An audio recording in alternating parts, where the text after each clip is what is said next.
Hey, what's going on, guys? I wanted to do a Skurgg build today, and I want to try to focus on the less than obvious ways to maybe run a Skurgg. So I am actually going to type this up called Lone Skurgg, and I'm using the yet another squad builder. I'll put this in the link. I'll put a link to the site in the description below.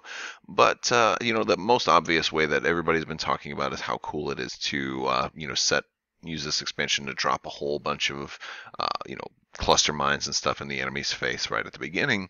And while that's fun, I don't think that makes for an interesting squad build. So I wanted to think of some different ways to use it, and I wanted to try and use Captain Nim with Lone Wolf. And there's a reason for that, because I'm also trying to make something else work. So now, with only a single agility, that might not seem all that great, but I am going to add Finn. And this is just more or less a test, but I think this is possibly another way to use Finn. And I am going to use the bomblet generator here. So I will be able to fly around and drop bombs behind me, keep some active if I need to stop one from detonating, and I can do that with the Captain Nim special Rebel version ability. So once per round, I can prevent a friendly bomb from detonating.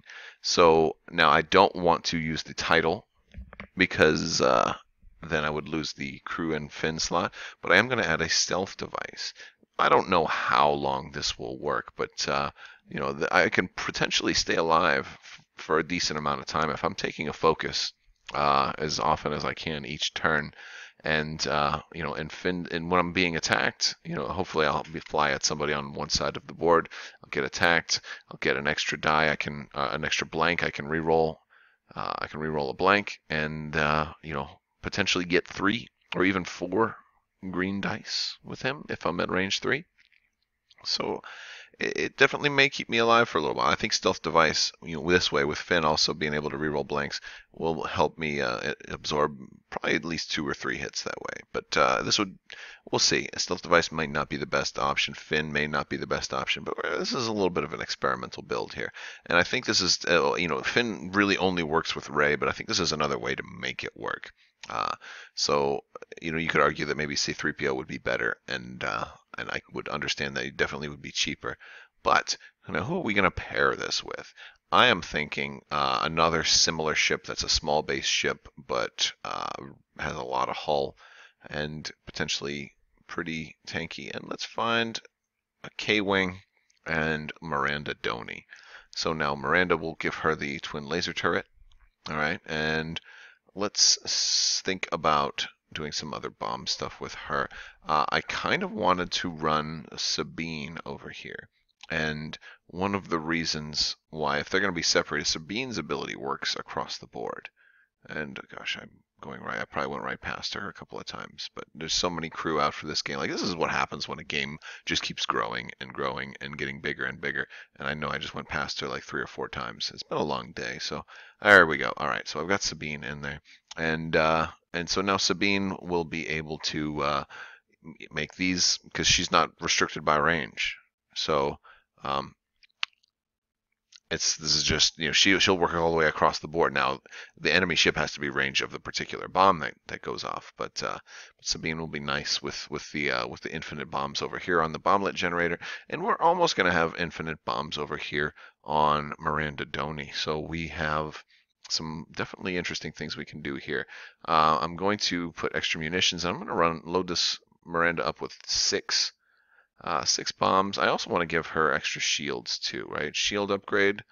So, because we're going to be using the twin laser turret to fire and gain shields back. So, let's get them as high as we can, and we'll throw a couple of, we'll put a little bit of everything: a cluster mine, Connor net, and a proton bomb.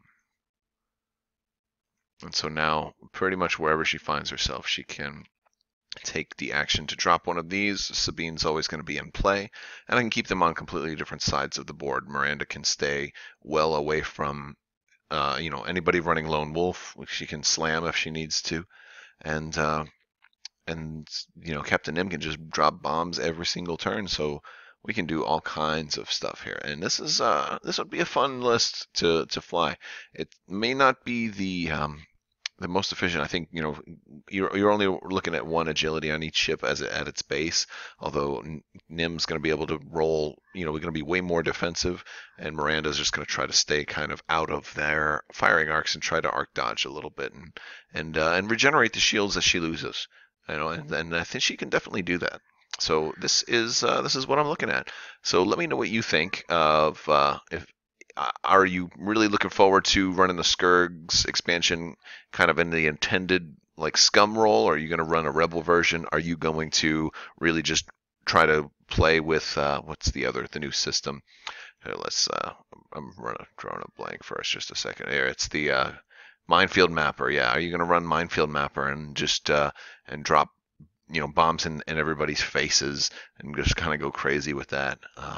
I just wanted to try to do a build that wasn't based on minefield mapper, and I think this would be a fun one. I don't know if this is what I would do ideally, but I do think that if you're going to be dropping bombs all over the place, you want as few ships as possible on the board, because it's very possible that many of us out there aren't used to dropping bombs like crazy.